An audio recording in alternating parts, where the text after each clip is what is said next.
What would you do if someone tore apart the one thing you poured your heart into, not out of need, but out of pure malice? My garden was my sanctuary, a tapestry of roses, lavender, and sunflowers I'd nurtured for years. Every petal was a memory, every root a promise to myself that beauty could grow from pain. But Clara, my neighbor, saw it as a stage for her spite. One night, under the cover of darkness, she ripped it all apart, stems broken, soil upturned, my haven reduced to chaos. I stood there at dawn, staring at the wreckage, my hands trembling. But instead of rage, a quiet resolve took root. Clara thought she'd broken me. She was wrong. My name is Eleanor, and I'm not one for loud confrontations. I'm the kind of person who listens, watches, and waits. Clara, though, thrived on spectacle. She was the queen of our small town, her charm a polished veneer over a heart that thrived on control. For years, she'd ruled our neighborhood with her perfect smile and cutting words, her influence woven into every social circle. She didn't like men ever had. Maybe it was my quiet defiance, my refusal to bow to her subtle jabs at block parties, or her snide comments about my obsession with my garden. To her, my flowers were a rebellion, a refusal to let her define what mattered. The day after she destroyed my garden, I didn't scream or confront her. I didn't need to. I knew Clara's power came from her reputation, her image as the flawless, generous leader of our community. So I started digging, not in the soil this time, but into her life. I began with small things, listening to the whispers at the local cafe, noticing who avoided her eyes when she spoke. People don't guard their secrets as well as they think, especially not someone like Clara, who believed herself untouchable. I learned she'd been skimming funds from the community bake sale, a charity event she'd championed for years. It was subtle $10 here, $20 there, but over time, it added up. I found receipts, mismatched ledgers, and a few brave souls willing to talk off the record. I didn't stop there. Clara's perfect marriage? A facade. Her husband's late nights weren't business trips, as she claimed. I stumbled across a bartender who'd seen him with someone else, someone Clara would never acknowledge. I didn't need to yell these truths from the rooftops. I just needed to plant the seeds. Then came the twist I hadn't expected. While sifting through Clara's life, I met Sam, a quiet man who ran the local hardware store. He'd always been on the edges of our town's social scene, overlooked by people like Clara. One evening, as I bought supplies to rebuild my garden, he mentioned he'd seen Clara that night, sneaking into my yard with a shovel.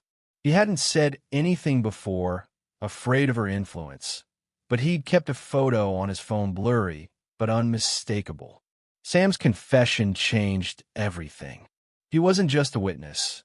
He was a kindred spirit, someone who'd felt Clara's cruelty but stayed silent. His quiet courage gave me the push I needed. I wasn't alone in this anymore. With Sam's photo and my growing collection of evidence, I began to act. I didn't want a public spectacle that was Clara's game. Instead, I shared what I knew with the right people in the right moments. A whispered conversation with the bake sale organizer. A subtle email to the neighborhood watch about concerns over Clara's behavior. I even slipped a note to her husband's mistress, suggesting she might want to be more discreet. Each move was a pebble in a pond, rippling outward, unsettling Clara's carefully curated world. Clara didn't notice at first.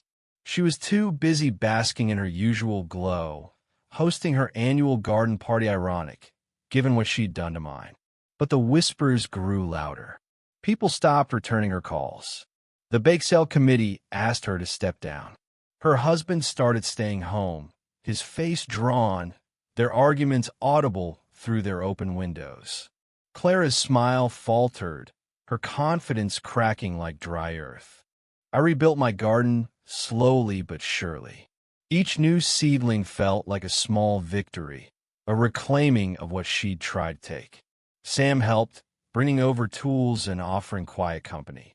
We didn't talk much about Clara, but his presence reminded me that this wasn't just about revenge. It was about justice, about standing up to someone who thrived on others' pain. My garden began to bloom again, brighter than before, as if the soil itself knew what we'd overcome. One evening, Claire knocked on my door. Her face was pale, her eyes red-rimmed. She didn't apologize, she wasn't capable of it, but she asked why. Why her? Why now? I didn't gloat or rage. I just looked at her and said, "You destroyed something I loved. I only showed the world who you really are." She stood there, silent, then turned and walked away. I never saw her at a neighborhood event again. Months later, the town had changed. Clara moved away. Her house sold quietly. The bake sale raised more money than ever, and Sam took over as its new organizer, his quiet kindness a stark contrast to Clara's reign. My garden flourished, drawing neighbors who'd never visited before. They'd sit with me, sharing stories of Clara's cruelty, relieved to finally speak freely. I realized then that my quiet rebellion hadn't just taken down Clara, it had freed others too. Looking back, I don't regret what I did. Some might call it vengeance, but I see it as balance. Clara thought she could destroy my world and walk away unscathed. I showed her that actions have consequences, not with shouts or fists, but with the truth, carefully placed where it would do the most good. My garden taught me that beauty can grow from ruin, but only if you're willing to tend it. And sometimes, tending means pulling out the weeds, no matter how pretty they seem.